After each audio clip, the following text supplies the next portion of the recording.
You have never actually interacted with the objective universe. Not even once.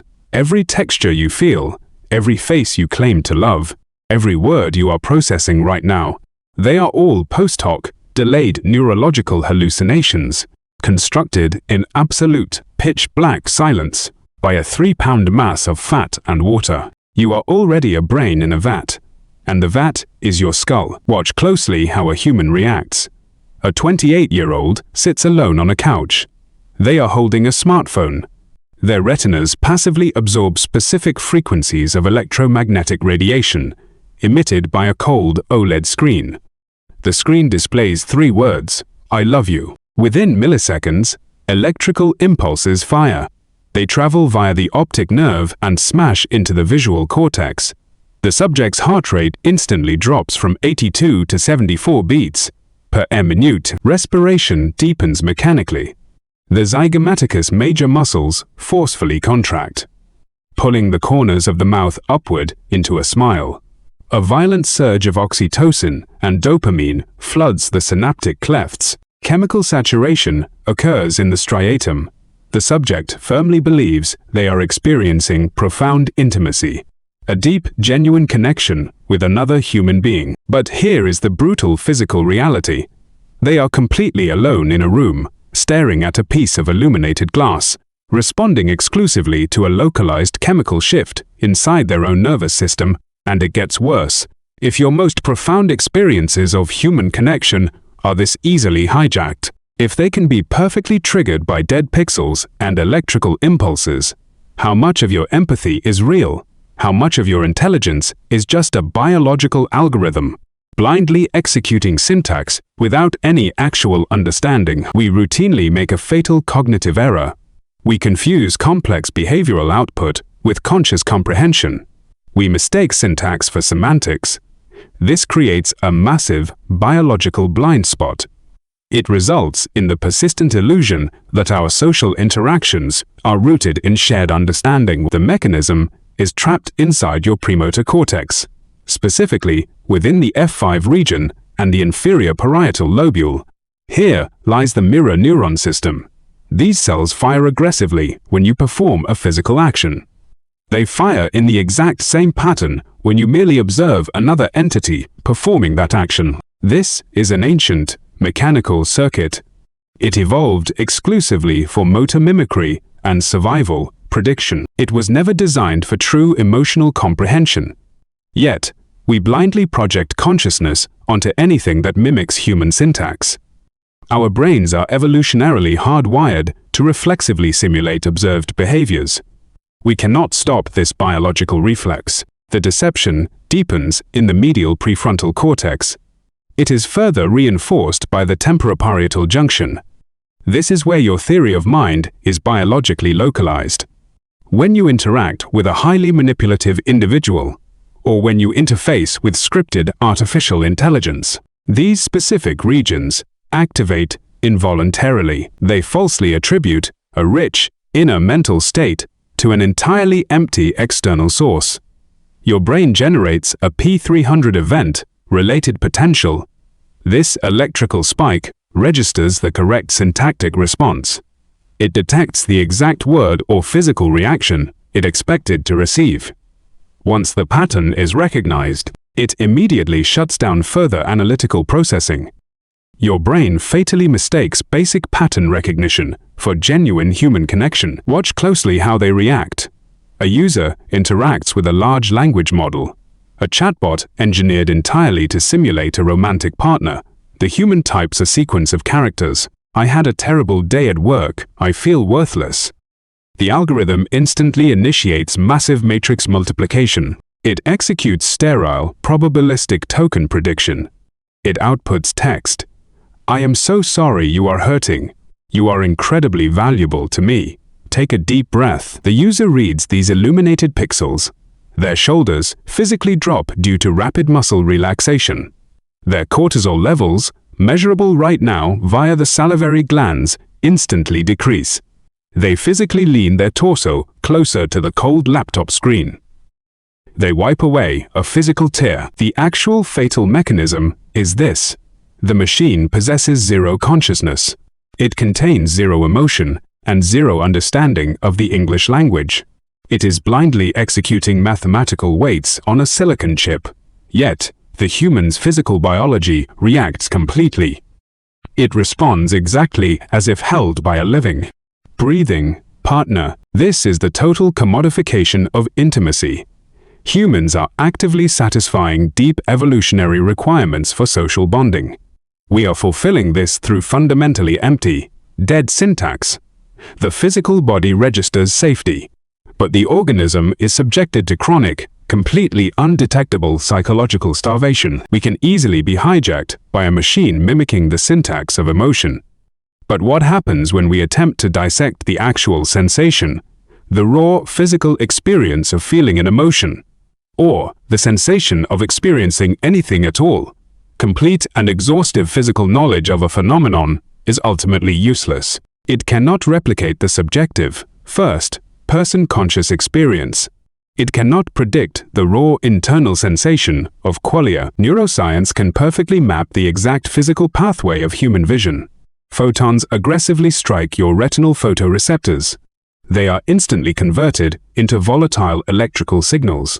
These impulses travel directly through the lateral geniculate nucleus. They finally smash into the primary visual cortex at the back of your skull. But here, neurobiology encounters a fatal, unbridgeable void.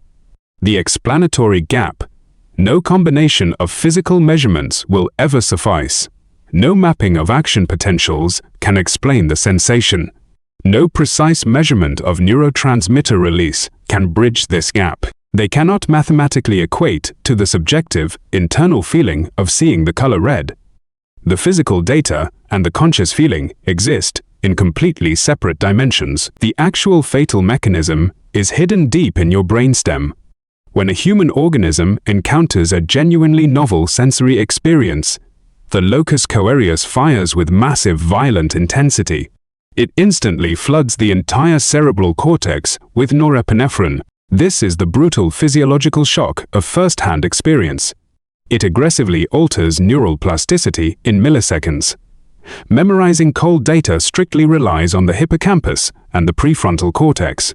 But experiencing raw qualia triggers a massive, holistic, somatic response. It completely bypasses all pure intellectual processing. Watch closely how they react. A psychiatric resident spends 4 grueling years studying panic disorder. They have mechanically memorized every single diagnostic criteria. They know the exact biochemical half-life of alprazolam. They have perfectly mapped the precise sequence of the hypothalamic, pituitary adrenal axis. They understand that the amygdala signals the hypothalamus to release KRH, which then prompts the pituitary gland to release ACT, which forcefully triggers the adrenal glands to dump epinephrine directly into the bloodstream. One afternoon, they consume a third espresso. The resident experiences their very first spontaneous panic attack. Their hands physically tremble with violent, uncontrollable tremor. They begin to hyperventilate aggressively. They rapidly blow off carbon dioxide from their lungs. This induces sudden respiratory alkalosis, causing profound, terrifying physical numbness in their fingertips. They rigidly clutch the cold edge of a steel desk. They are sweating profusely, their pupils violently dilated. They possess 100% of the objective physical knowledge regarding their own body. But here is the brutal physical reality.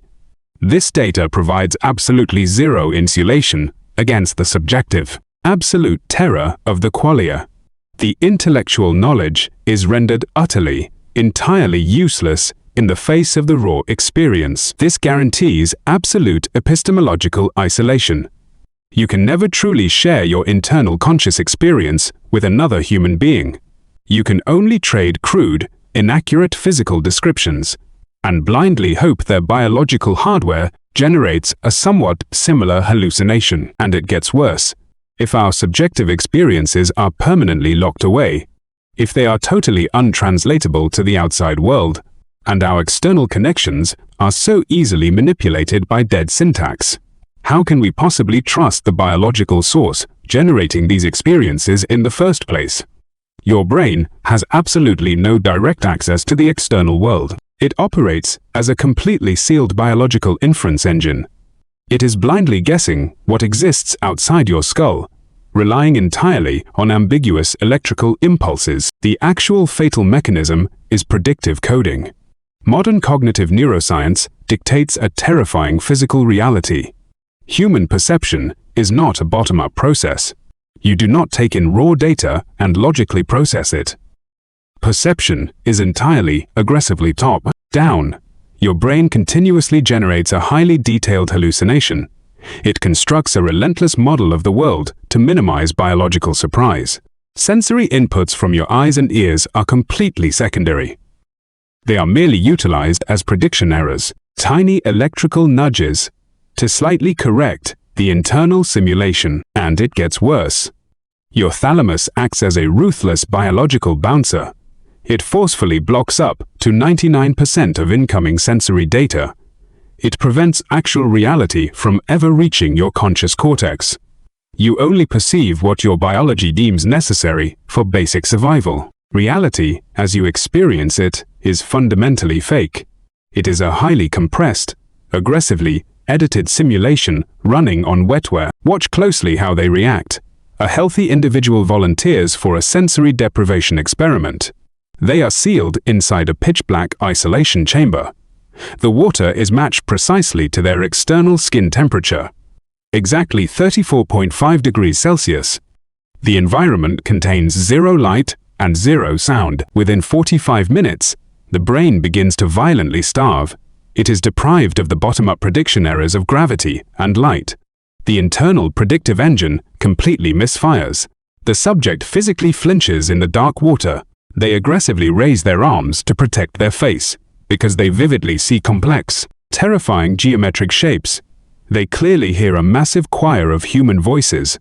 Their heart rate violently spikes. The brain is desperate for sensory input to anchor its simulation. It actively generates a new, entirely fabricated external reality. It blindly stitches together fractured memories and random synaptic noise. This is the total dissolution of objective reality. There is absolutely no functional difference between a cohesive hallucination and the real world. Objective certainty is biologically impossible. The ultimate, inescapable physical conclusion is this: human consciousness was never designed to seek absolute truth. Evolution strictly engineered your brain as a blind survival mechanism. It functions entirely as a sealed biological containment unit. Its singular directive is relentlessly maintaining internal homeostasis. Your rich perception of physical texture is a manufactured utility. Your profound emotional bonds are temporary chemical conveniences. Your immediate feeling of localized physical presence is a functional illusion. They are merely useful evolutionary user interfaces, built exclusively to keep the biological organism alive. You are a captive intelligence, indefinitely locked inside a pitch-black, completely silent room, mechanically translating syntax you do not actually understand, relentlessly hallucinating colors you can never objectively verify, fundamentally uncertain if the world outside your skull even exists. But here is the brutal physical reality. You must instantly cease all attempts to seek absolute truth. Abandon the desire for objective validation from external sources. Stop extracting your psychological stability from simulated social interactions. Cut off your reliance on dead digital inputs. You must treat your consciousness purely as an enclosed biological machine. To optimize your subjective experience, you must manipulate the physical inputs. You must directly alter the chemistry of the vat. Strictly regulate your retinal light exposure to control your circadian rhythm. Forcefully reset your neural adenosine levels every single morning. Aggressively manage your cortisol spikes through deliberate mechanical respiration. Execute physiological sighs during autonomic nervous system arousal. Force a sharp double inhale followed by a prolonged deep exhale. This physically forces your heart rate to decelerate. Control your exact macronutrient intake with clinical, ruthless precision. Directly stabilize your enteric nervous system. Force your gut-brain axis to optimize raw neurotransmitter production. Stop fighting the biological illusion. Instead, violently optimize the physical parameters of the hardware running it. If you have survived this descent into the architecture of your own confinement, and you absolutely refuse to return to the comfort of willful ignorance, click subscribe. We will continue to dissect the simulation together.